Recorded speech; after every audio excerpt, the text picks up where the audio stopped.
I'm Rihanna, and I recently graduated from Berklee College of Music with a degree in guitar performance. And here are 5 concepts that I learned at Berklee that have completely transformed my guitar playing.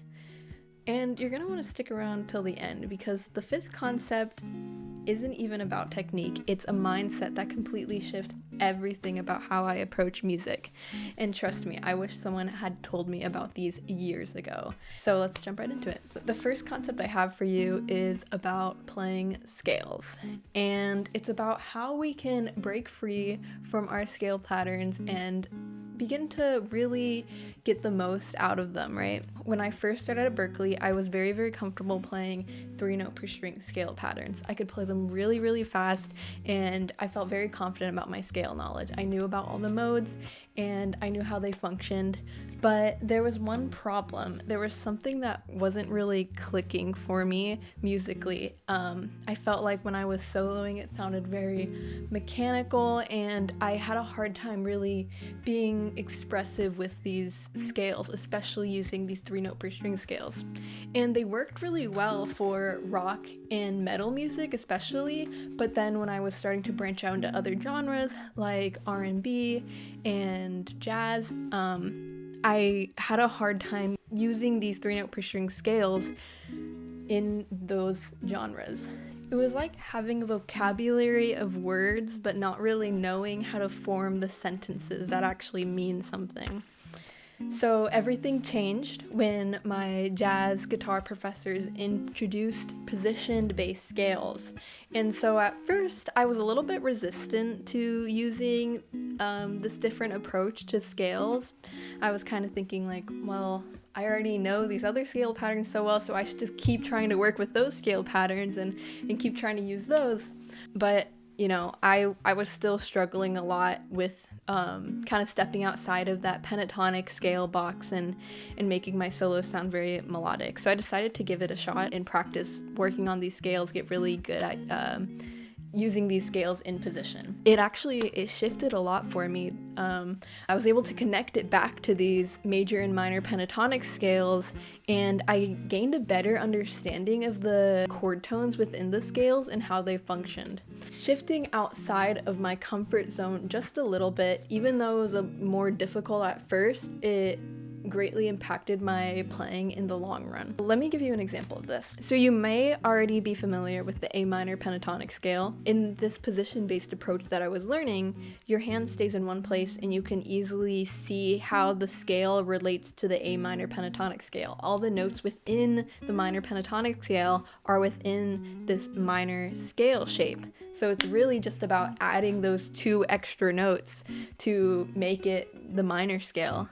So once I was able to see that, understanding the 5 notes within the pentatonic scale already, I'm understanding that I'm just adding the 2nd and the 6th of the scale. Now I can use similar patterns that I used in the pentatonic scale that sounded very melodic and very good, and add in those other notes, and suddenly my playing had a lot more color to it. This really changed a lot for me. You definitely don't have to use the same approach that I'm using. I think different things work for different guitarists. You'll see that some guitarists will use the cage system to find their scale patterns. Some guitarists will swear by the 3-note per string patterns, and those will work really well for them. And some people like me and many of my Berklee professors prefer these position-based patterns. So the key is to just explore different approaches and find what truly speaks to your musical voice. The second concept I have for you involves triads and triad inversions. And it's about how we can visualize these triads and inversions all throughout our fretboard. So before Berklee, I didn't really enjoy rhythm playing as much. I was that guitarist who relied almost exclusively on using E and A shaped bar chords and moving them up and down the neck. And this worked really well for just like playing any chord. I was able to easily find any chord and play any chord progression pretty much. But it felt very repetitive and a bit boring. I wanted to add a little bit more color into my playing. I knew there had to be a way to make my chord progressions more exciting, but I wasn't really sure how to break free from these patterns. One of the classes that changed this for me was a class called Guitarmony. It was mostly focused on 7th chord and jazz chord voicings. The approach that they used allowed me to take these concepts and move them to simpler chords and triads and even like these cage system chords, and understand how those chords function. Instead of just like memorizing chord shapes, we would break the chords down into the intervals and the chord tones. I think really the secret to understanding this is understanding the intervals on your guitar, understanding the intervals between the strings, right? We have like the 4th intervals between all the strings except for the G and B string is a major 3rd interval. So once you can understand that, then you can start to understand what does a major 3rd look like? What does a minor 3rd look like? What does a perfect 5th look like? And then once you're getting into inversions, you'll start to understand that you're going to use major and minor 6th intervals, which are like the inverse of thirds, and a perfect 4th interval, which you'll see a lot in these triads as well, because that's the inverse of a perfect 5th interval. So once you can visualize these intervals anywhere on the fretboard, you can build any triad in any position. Let's break this down a little bit and I'll give you an example. So let's take a C major triad, one of the most basic triads that any musician will start with, and let's look at an open C chord. So the open C chord is built from the root on the 3rd fret of the A string, the 3rd on the 2nd fret of the D string, the 5th, which is the open G string, and then we have the root again on the 1st fret of the B string, and then the E string is the 3rd again. So just looking at the A, D, and G strings, we have a C major triad. Now we can look at that shape and move it around the neck, not even just taking the whole C chord, but just taking the triad. See if you can find the note C on your guitar and build that triad 1, 3, 5 all throughout the neck. And then you can start to build minor triads. All you have to do is take that 3rd and move it back a half step, and now you have minor triads. Using that interval relationship of understanding what does a 3rd look like, what does a 5th look like, you can build root position triads all throughout your fretboard. And then comes in the inversions, but it's actually simpler than you might expect, and you can actually use the cage system to build a lot of different inversions. So each cage shape actually naturally will lead to different inversions, giving you multiple ways to voice the same chord. If we take that same C major chord, open C chord, you can play it in root position by playing all the strings except for the low E string. And then you can play a first inversion triad by just getting rid of the A string. Now you're playing the D string, G string, B string, and E string.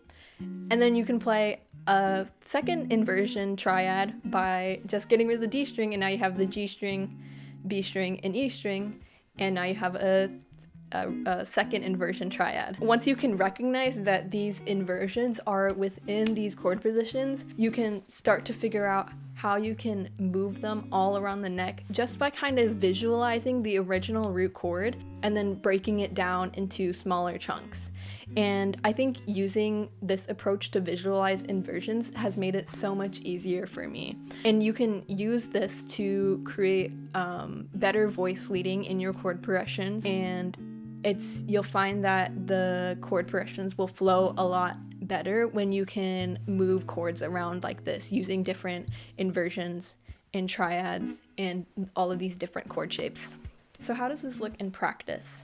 Let's take a very simple chord progression that uses all the open chord shapes. Maybe, for example, like C, A minor, E, G.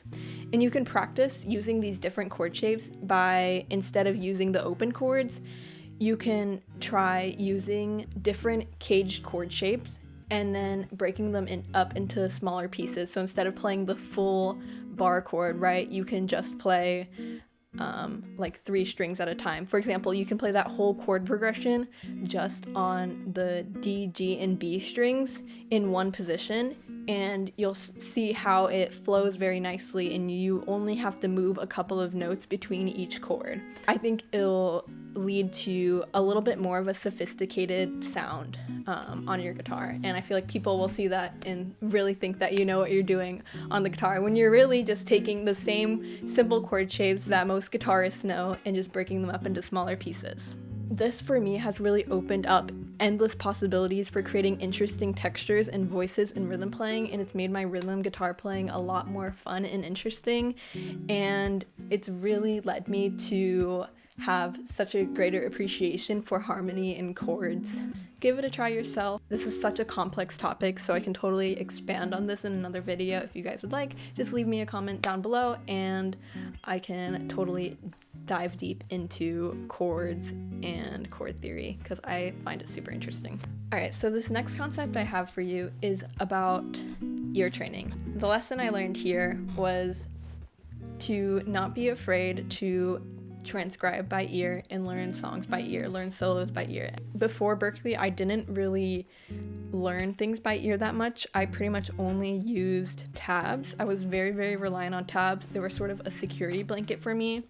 I was kind of like, why would I spend hours trying to figure out a solo by ear when, you know, all the tabs are out here for me and I could learn the song so much quicker just by reading tabs. But I think deep down I knew that taking this sort of shortcut may have been limiting my growth, and I think I have come to find out it sort of was in a way. So I took a rock improvisation class at Berklee, and one of the things we had to do in this class was we had to transcribe a new solo every single week, and we had to hand write it. We had to like tab it out by hand and figure it out ourselves by ear. It was a bit of a struggle for me at first. I remember I would slow down the solo to like 25% speed and just like keep repeating it over and over again, just trying to get every single note, and it was a bit frustrating. It was very time consuming, and it definitely was very humbling as well.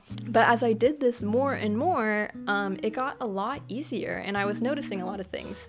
So my ears were picking up these patterns a lot quicker, especially in rock solos. You'll start to realize that many guitarists use very similar techniques to create their solos and similar ideas, and so you can start to see how all of these are connected by learning a lot of solos by ear. Eventually, I didn't have to slow down the song as much. I could just hear it and I could play it on my guitar just because I was getting so used to being able to do that.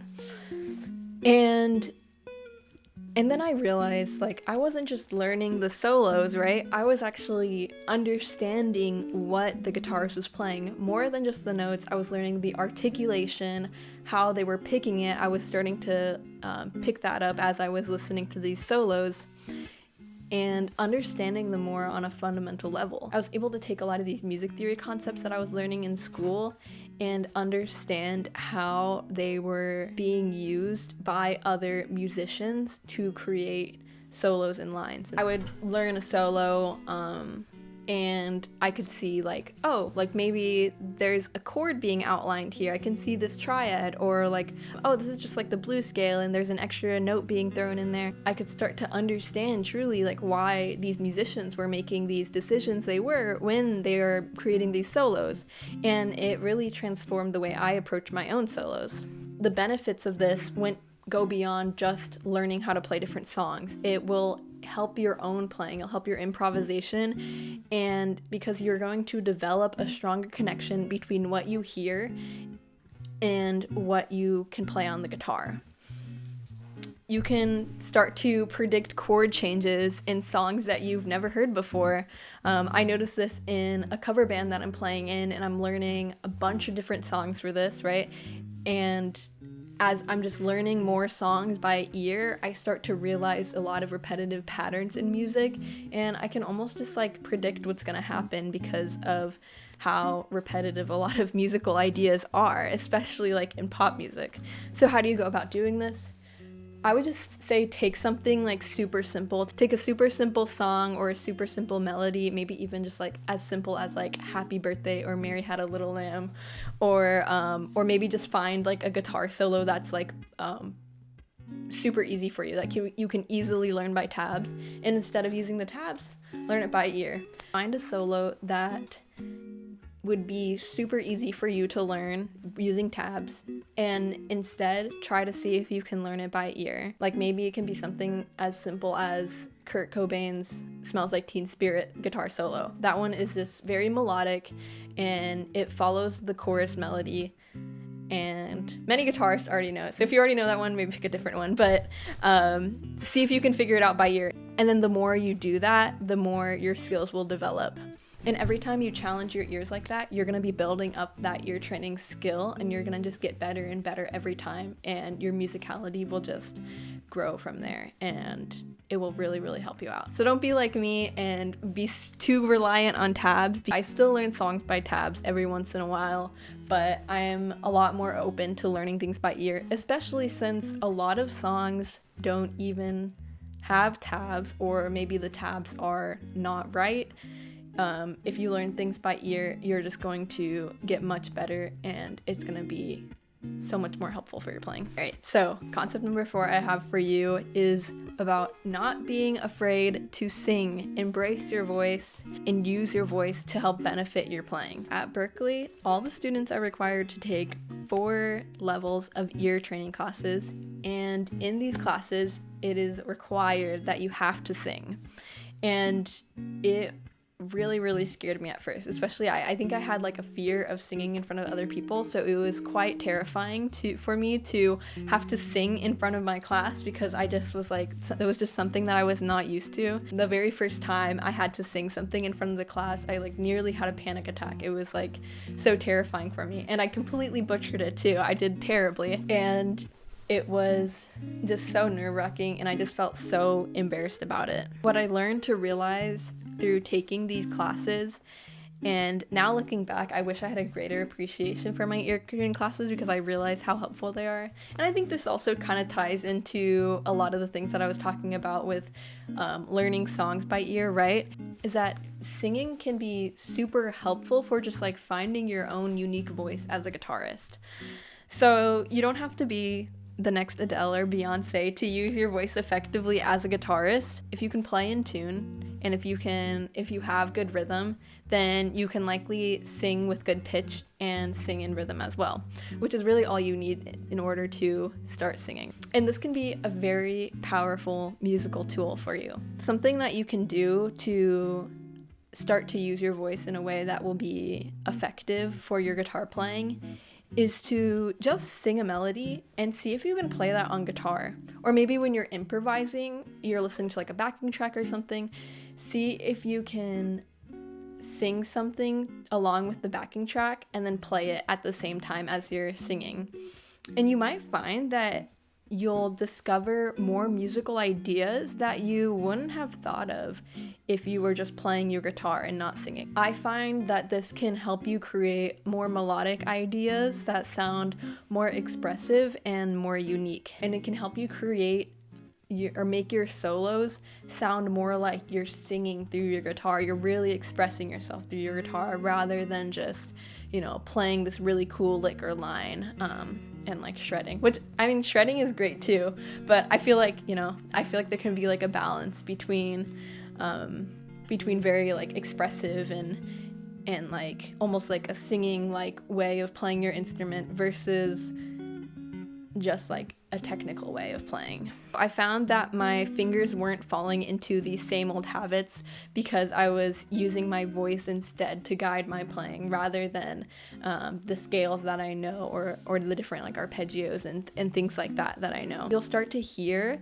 in different guitar players who have such a unique voice that what they play sounds very much almost like it is their own voice, right? They are using their instrument as a vessel for their expression, and they are singing through their instrument. I think a great example of this would probably be like Steve Vai's For the Love of God. He's doing a lot of really amazing, like shreddy, super cool melodic stuff but it also, in a lot of moments, it sounds like he's really singing through the guitar. The guitar lines, they feel like they're breathing, they feel like their phrases being sung through the instrument. I think that's one of the things that can make guitar players really, really stand out and sound really, really great. I think getting rid of this fear of singing or this fear of using my voice has allowed me to open up my voice a lot more on the guitar and play more confidently and more expressively. So I would definitely recommend you try this out. It might surprise you, the things that you can come up with.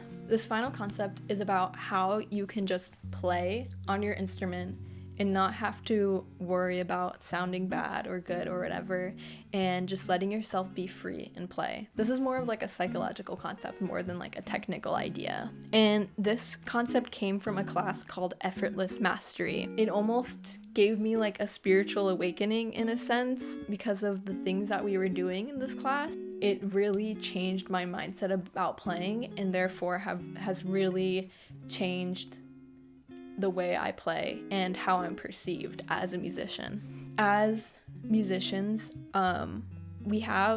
it's very common to have a lot of fear surrounding our playing. So we'll have like fear of sounding bad, self-doubt.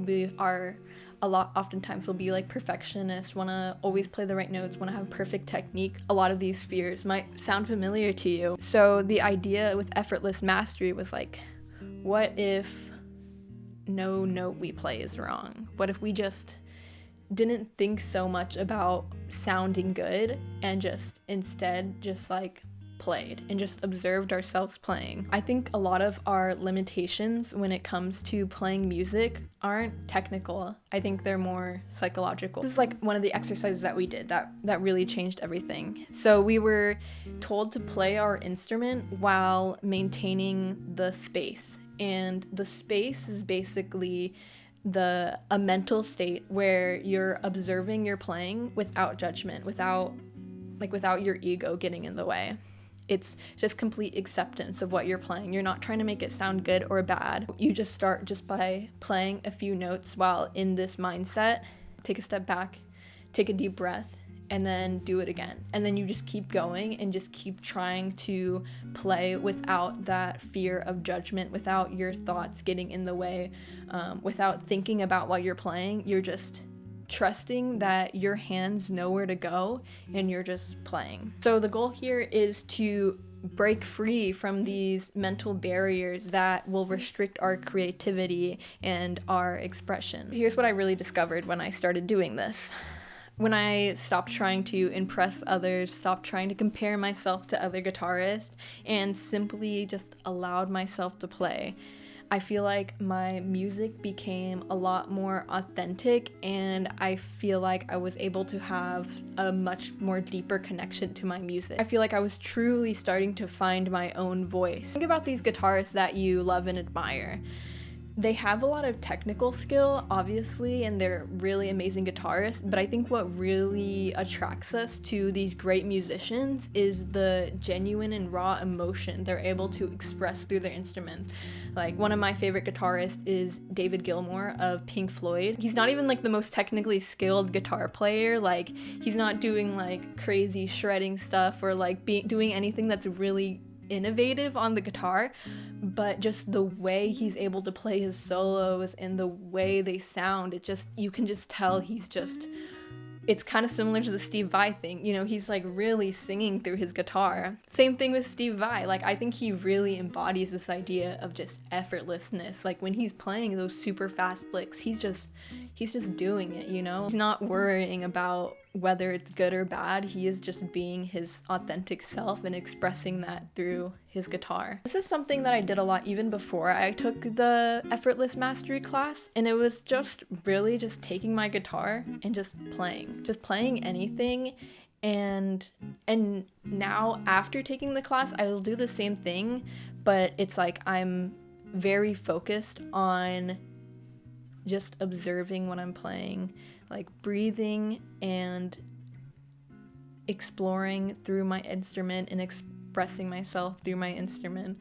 And I think it's led to some of my most creative ideas. I think I come up with the best ideas when I'm like not thinking of it at all, right? You know, it just kind of comes out of me. I think if more musicians are sort of able to embrace this idea, I think we can get some really amazing, impactful music out of it. So I recommend try it for yourself. I could spend a whole video talking about this class. It was truly incredible, and I have a lot of really great tips and tricks that can be helpful for getting into this state of mind and getting into this mindset. So if you'd like to see that, leave a comment down below, or even just with any of these concepts. I could really expand on all of them and dive deep into them. I think all of them together have really created the musician that I am today and has truly impacted the way that I think and play. So I'm endlessly grateful for the education that I was able to get at Berklee. But yeah, like I was saying, if you'd like me to dive deeper into any of these concepts in future videos, let me know in the comments down below. And also share your own experiences. Have you struggled with any of these similar challenges? What are like the major breakthrough moments that you had? I would definitely be curious about that, because I'm just one guitarist and these are just my experiences with playing guitar. So I'm definitely very curious if anyone else has any big breakthrough moments with their guitar playing. Alright, so that's all I have for you guys today, so don't forget to subscribe for more guitar content. Thank you all for watching, and I'll see you guys in the next video.